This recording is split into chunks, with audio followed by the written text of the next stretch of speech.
ireo olatra teo amin'ny tanany.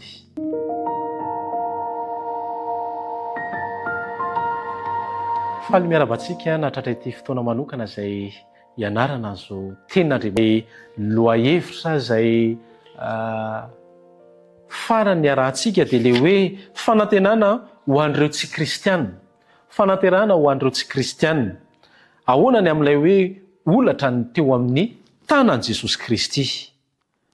Ny zavatra mahafinaritra dia izao, ny fitiavany tsy voafetra no anisan'ny hevitry ny ty hoe olatra teo amin'ny tanan' Jesosy Kristy ity. Andao hivavaka isika. Raha nahita tsara indrindra ny an-danitro, isaoranay lehibe ianao satria manana fotoana hifandraisana aminao indray izay amin'ity androany ity. Koa angatanay ny fanainao hitoetra atao anatinay, ahafahanay mandray manokana ny teninao indray, ahafahanay ahery ny amin'ny alalan'izany teninao izany. Amin'ny anaran'i Jesosy no anonanay hivavaka. Amen. Ireo olatra eo amin'ny tanany, ny fanantenana fa tsy misy sisy tany ny famonjeny Jesosy Kristy. Izany hoe tsy misy fetrany izany ity famonjena nataon' Jesosy Kristy teo amin'ny hazo fijaliana ity, fa ny antony nahafatesany dia ho aiso anao ho an'izao tontolo ho izao. Ny lanitra dia ho feno olona avy any amin'ny lafivalon'ny zao tontolo izao. Eny, fa na dia ireo izay tsy nandre ny filazantsara tamin'ny fomba feno azy, saingy izao niaina tamin'ny fahamarinana araka ny fahazavana izay nananany izy. Mety ho gaga itsika ny amin'izany, fa izao teo alohantsika dia nijery manokana hoe ny olona dia tsaraina araka izay zavatra fantany, ho ampiaritsika, ho ankatoavitsika izay rehetra enintsika. Misy hevitra izay tiana ho asongadina amin'ity androany ity. Tsarovy fa ny fahasoavan'i Jesosy Kristy dia tsy manavaka izany. Ny fahasoavan'i Jesosy Kristy dia tsy manavaka. Maro no gaga any an-danitra rehefa ahita ny ratra eo amin'ny tanan' Jesosy. Satria ny dikany dia izao, fa nasitranana ho an'ny olona rehetra izay manatona an' Jesosy. Ilay ratra no pirofo ny fitiavany lehibe izay nasitranana fotsika na aiza ny aviany, niza ka mandray an' Jesosy Kristy dia afaka nasitrana Jesosy. Zao no voalaza ny Zakaria 7:1-9. Zakaria 7:1-9.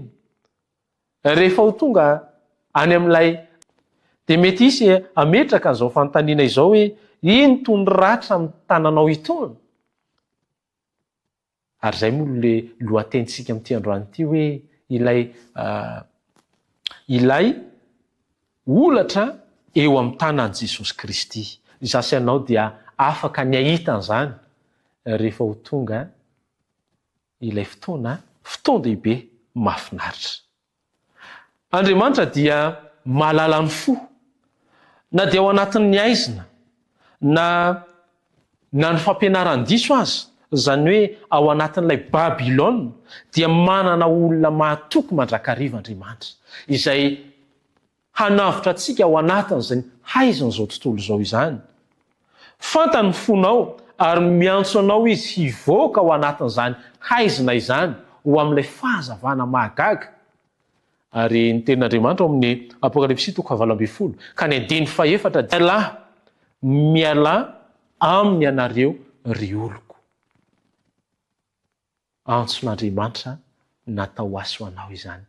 Tiany raha hifikitra amin'ny mandrakariva ianao, ny iraka feno fitiavana amin'ity androany ity.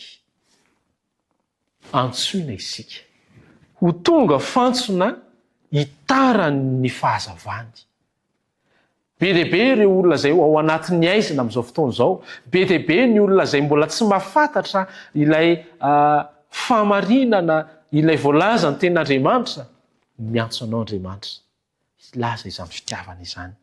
Tsy natao hitsara isika fa natao hanampy ireo olona hahalala ny tena toetran'Andriamanitra sy ny fahamarinana izay voalazany Baiboly.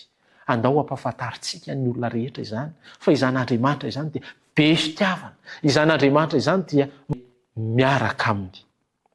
Tsarovy fa ny fanirian'Andriamanitra angety izao ny tsy hisy ho very na dia iray azo.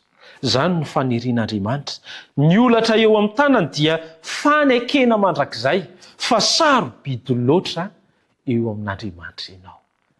Tsara izany teny izany ny faniriana dia ho atolontsika ho an'i Jesosy manontolany ny fotsika tsiraray avy. Rehefa izany dia ho anisan'ilay hitenitsika ary hiara-dia amin'Andriamanitra hoe iny itony amin'ny olatra amin'ny tananao itony. Tompane hitanao ary ny fiadanana sy ny fitiavana eny ho aminao mandrakariva. Hivavaka isika. Rainay-be fitiavanao, isaorana ity. Fa ilay olatra eo amin'ny tananao dia maneho fa sarobidy aminao izahay tsiraray avy.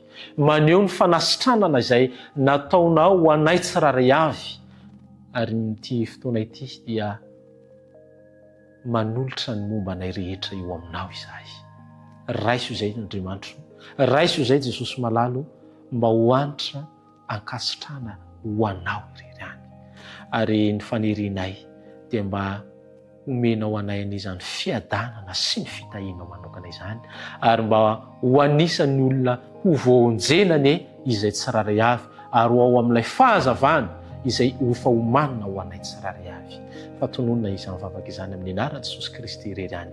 Amen.